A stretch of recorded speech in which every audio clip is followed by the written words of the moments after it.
I anonymously suggested that my boyfriend plan a romantic proposal for his girlfriend, only to receive the reply, "Already proposed to my little princess last Friday."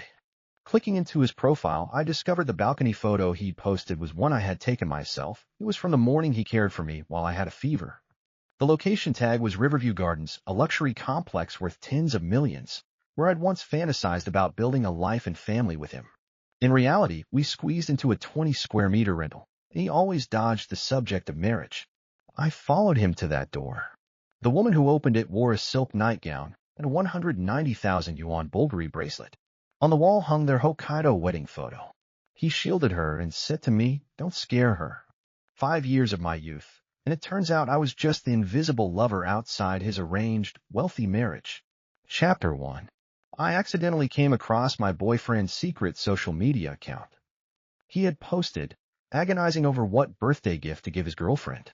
I couldn't help but smile. Every year, for my birthday, he would go to great lengths, secretly checking my wish lists. But after 5 years together, what I truly longed for now was the kind of surprise you see in movies. Family and friends gathered around as he proposes. "How about a romantic proposal?" I commented anonymously. 5 minutes later, he replied, "Thanks, but I already proposed to my little princess last Friday." She was over the moon. I stared at the screen, stunned for a moment.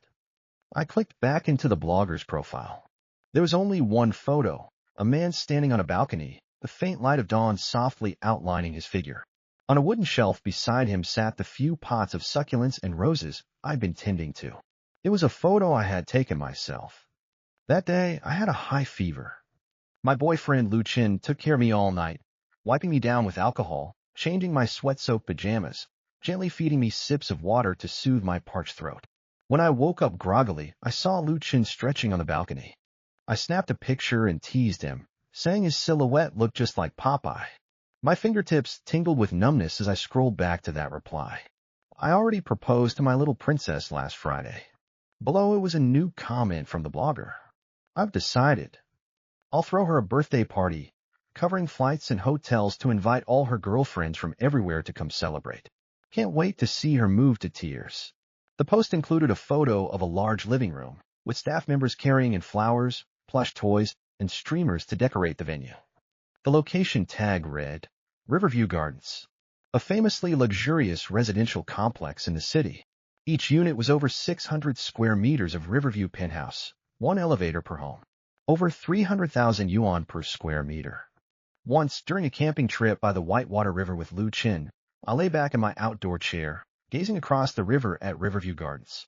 "Lu Chin," I mused, "what if we suddenly won the lottery 10 times over and got gifted a penthouse at Riverview Gardens too?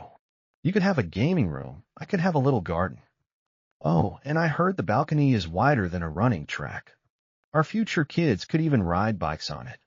Lu Chin listened quietly, occasionally turning the meat skewers in his hands.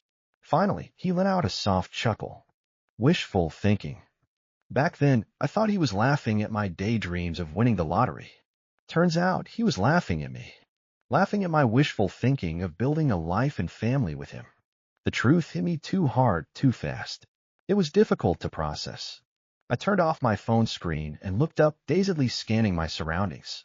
This shabby, 20-square-meter rental. Turning around meant bumping into the coffee table or the kitchen cabinet. The sofa, fridge, TV, all secondhand. In a city where every inch of land costs a fortune, even this dump consumed a quarter of our combined salaries. We worked at the same company. He was practically attached to my hip every day, commuting to and from work. Where did he find the time for another woman? Where did he get the money for an apartment whose bare shell cost nearly 20 million? I pulled up Lu Chin's contact and hit call. He answered almost instantly. For a moment, I didn't know what to ask first. I sniffled. His voice immediately filled the line, laced with anxious concern. "What's wrong, baby? Caught a cold? There's a lot of flu going around. Don't go out. I'll bring you some hot pear soup later. Why aren't you saying anything? Did a difficult client bully you again?" Chapter 2. I struggled to keep the sob out of my voice. "I need you to come home." "Okay. Right away." Hanging up, my anxiously suspended heart settled slightly. Over all these years together, a single frown or whimper from me would send Lu Chin into a panic. No matter where he was or what he was doing, he dropped everything to be with me, to cheer me up. That's right. This is my Lu Chin. That photo was just a coincidence. A silhouette. So many people look similar, so many interiors are laid out alike. Soon enough, Lu Chin rushed home, dust and travel clinging to him. Qingji, sorry to keep you waiting. He set down a bag of cold medicine, picked up a bowl of steaming hot pear soup, and began feeding me small spoonfuls. The sweet, warm liquid flowed down my throat, warming me from within. Then my gaze caught on a colorful ribbon peeking from his pocket. The same kind of colorful ribbon used by that blogger to decorate his girlfriend's birthday venue. It felt like a sledgehammer to my chest. All the shock, suspicion, and resentment I'd barely managed to suppress came rushing back with a vengeance. All these years, Lu Chin had indulged me in everything. Except one thing. Marriage. He always said we were still young. That he didn't earn enough to support a family. That he wasn't ready to be a father. And I could only defend him time and again during my mother's relentless matchmaking pressure calls. I never imagined his endless evasion was because the person he wanted to marry was never me. What are you thinking about? He asked, pinching my cheek gently. You're usually so chatty. Why so quiet today? I looked at him silently, my heart feeling carved out. I was always the one advising friends not to be love blind, to cut ties cleanly at the first sign of infidelity. But when it was my turn, I found I couldn't let go. My voice choked up. For the first time, the only time, I tried to hold on to him. My mom is pressuring me to go back home for blind dates. I'm 29. Back home, women my age have kids in kindergarten already. Mom says there are a few decent men with good jobs whose parents have pensions, suitable for a stable life. As I finished, Lu Chin's hand, holding the bowl of soup, froze midair. The smile hadn't completely faded from his face before it solidified into something cold and severe. But I wiped my tears messily, forcing a bright smile as I grabbed his arm. I told her off. I said I'd only ever marry Lu Chin. We met in university, fought our way together in this city, been together for 5 years. When a client bullied me, he grabbed a bottle and smashed it over the guy's head. When I was unemployed and broke, he willingly supported me without a word. When I fractured my leg, he carried me up and down 12 flights of stairs every day just to get some sun. I, the patient, gained weight while he grew thinner. How could he not love me? Not want to marry me? My birthday is coming up. Lu Chin is probably preparing a surprise, Mom. Just wait for the wedding wine. I'll make sure you hold your head high in front of all the relatives. Lu Chin, there was too much I wanted to say. Too much hurt. The tears simply wouldn't stop. My throat ached, swollen and painful, rendering me speechless. I could only lift my face, stubbornly staring at him. Lu Chin fumbled helplessly, trying to wipe my tears away, but they kept falling. His well-defined hands dropped weakly to his sides. After a long while, he finally spoke, his voice hoarse. Qingji, now is not the right time. Getting married requires a house, doesn't it? I haven't even saved enough for the down payment. I got up. I rummaged through drawers and cabinets, pulling out a pile of passbooks and bank cards, laying them out one by one before him. I grabbed a calculator and started adding, the cold mechanical beeps echoing in the cramped room. 80,000 plus 67,000 plus 120,000 plus 35,100 plus 183,000 equals 440,100. Chapter 3. I looked up at him, my face a mix of smiles and tears. It's enough. It really is. We don't have to stay in this city. We can go to my hometown, Yuqing. Houses there are only around 6,000 per square meter. The money we've saved is enough to buy a small 2-bedroom outright. My mom could even help with the kids. We could just go over for dinner after work. Her spicy rabbit stew is seriously delicious.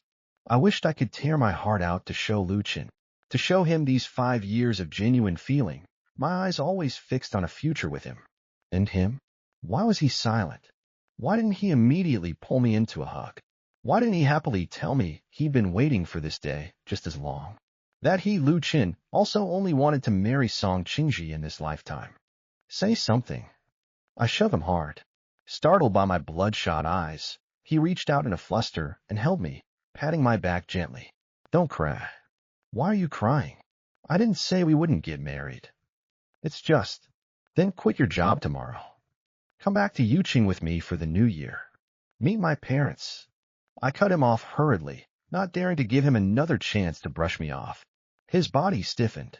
His dark, long, and narrow eyes regarded me with a heavy gaze. After a long time, he responded quietly. Okay. Only then did I break into a teary smile. I clung to Lu Chin, chattering away all night about what gifts my parents liked, how to handle my hometown aunts and uncles, my sharp-tongued childhood friends. I drifted off to sleep at some point, hazily, until a gust of cold wind woke me. Lu Chin was standing on the balcony, his back to me. His voice was tender and affectionate. Be good, stop fussing. I'm coming now. He hung up. I couldn't name the emotion, only instinctively closed my eyes and pretended to be asleep. He softly called my name. Waiting a moment without a response, he pressed a kiss to my forehead, then tiptoed out of the room. Tears silently slid from the corners of my eyes, disappearing into the boundless darkness. Why? Why, even after I'd let go of my pride, played dumb, stopped pursuing the matter, did he have to push me to complete disappointment? I got up. Almost instinctively, numbly, silently, I followed. As expected. The car came to a smooth stop right at the entrance of Riverview Gardens. Lu Chin walked straight into the central building. The elevator displayed 27, but required a key card. I turned and walked into the pitch-black stairwell. I'd always had poor stamina. Even my final year 800-meter fitness test in university, Lu Chin had held my hand and pulled me through it. He often teased me. Without him, I'd have almost failed to get my diploma. The 27 flights of stairs seemed endless. A cramping pain in my abdomen made it hard to stand, but I clung desperately to the railing, refusing to stop for a second. I was self-destructively desperate to see the bloody truth with my own eyes. Gasping for breath, I stood before the heavy door. I took a deep breath and pressed the doorbell. Chapter 4. Light, quick footsteps approached from inside, followed by a young woman's voice. Lu Chin, did you order late-night snacks? The door opened. A woman in an emerald green silk nightgown stood there, holding a cherry she had just bitten into. She saw me and froze. I froze too. My gaze fixated on the Bulgari Serpini full diamond bracelet on her wrist. Last month, I found it in Lu Chin's coat pocket, thinking it was my birthday gift. I was shocked for a good while. I'd seen this bracelet once on a female executive in our company. It cost 190,000 yuan, nearly 2 years of Lu Chin's salary. At the time, I was upset he'd spent so much on such an extravagant gift. But my fingers tracing the sparkling bracelet filled my heart with a flustered sweetness. I happily slipped it onto my wrist and ran to him, pouting playfully, "Don't go spending so much money from now on, okay?" His face instantly darkened. He roughly pulled the bracelet off my wrist. "Song Qingji," he said, "this isn't for you to wear." So, it was for her. I forced down the sour ache in my heart. Ignoring the woman's sharp cries, I pushed past her into the apartment. On the living room wall hung an enormous wedding photo.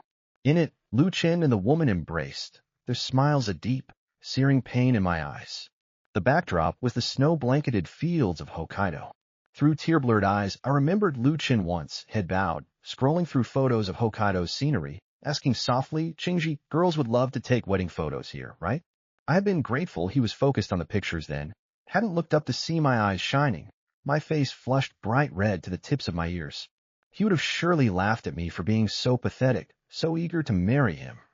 Now, this wedding photo felt like a vicious slap across the face, waking me from my delusional wishful thinking. "Who are you? Are you crazy? Get out or I'm calling the police." The woman grabbed my arm, trying to drag me out. "Qingqiu, what's wrong?" The sound of running water came from the bathroom. Then the door opened. Lu Chin stepped out, drying his hair with a towel, wearing only a towel around his waist. He looked up and saw me. His hand, holding the towel, froze midair. The air solidified.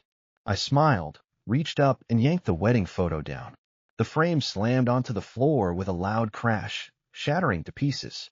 Lu Chin finally snapped out of it. He rushed over several quick steps, placing himself between Qingqiu and me. "Don't scare her," he said. I couldn't help but mock myself. I'd actually thought he might panic and lie to me, cover it up. That he might anxiously and sincerely explain and apologize. No, there was none of that. Instead, he showed me exactly what it looks like when he truly loves someone. Money, status, favoritism, whatever Qingqiu needed, he gave. without hiding it, without saying wait for the future. Not like me. 5 years of pouring out my sincere heart, only to be met with, "Don't scare her." I laughed until tears streamed down my face.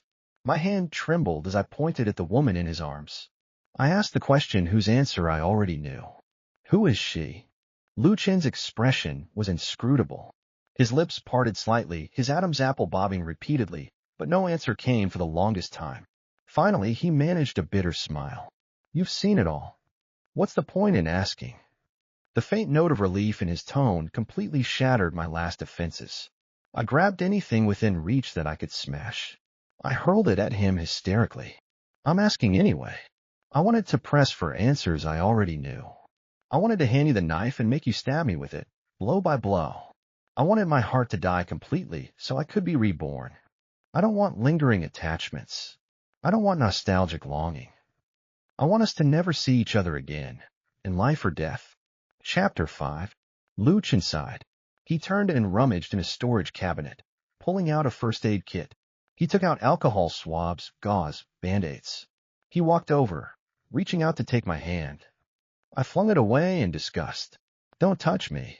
My fingertips brushed against the thin layer of calluses on his palm, a slight sting. Only then did I see. My hands were already cut by the glass shards, blood dripping from my fingertips onto the pristine white carpet.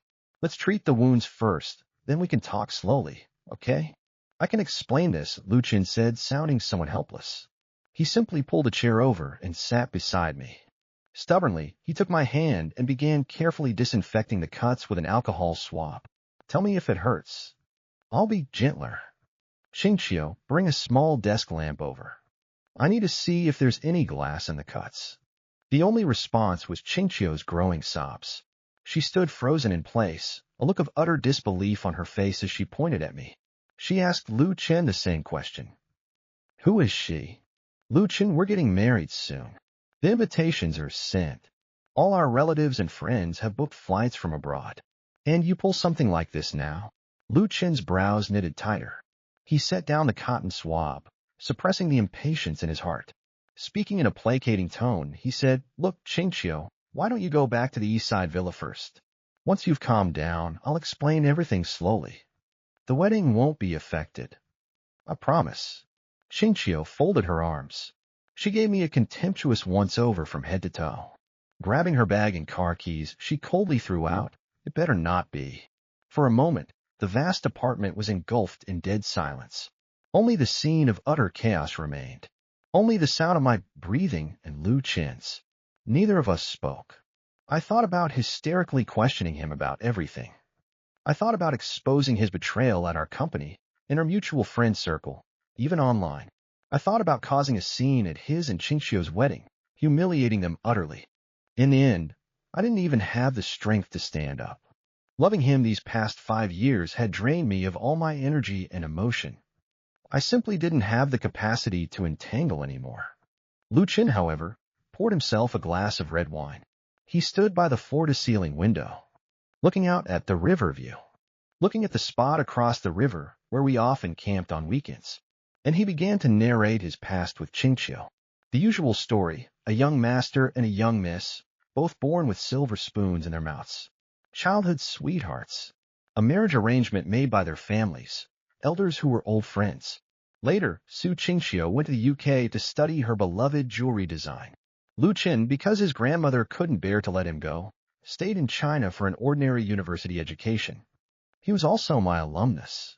Feelings are always fickle, especially with an ocean between two young, proud people. The girl would throw tantrums and give him the silent treatment over the slightest thing. The boy, raised in the lap of luxury, grew tired of appeasing after the third or fourth time. That's when I appeared. Lu Chen said. After being with me, he realized what he felt for Su Qingqiu was just a habit, a brotherly affection for a sister. It was familial love, not romantic love. But a girl like me, from such an ordinary, even poor background, would never be accepted by the Lu family. Once his parents found out, they would use every means to force me away. Lu Chen's current abilities weren't enough to contend with the entire Lu family. He could only endure. Bide his time. Fulfill the arranged marriage first. Figure out the rest later. A faint smile touched my lips. The rest. If I hadn't found out, you plan to hide this from me forever, right? After all, someone like me hardly ever crosses paths with people from your social circle. And then, completely unaware, I would have become a kept,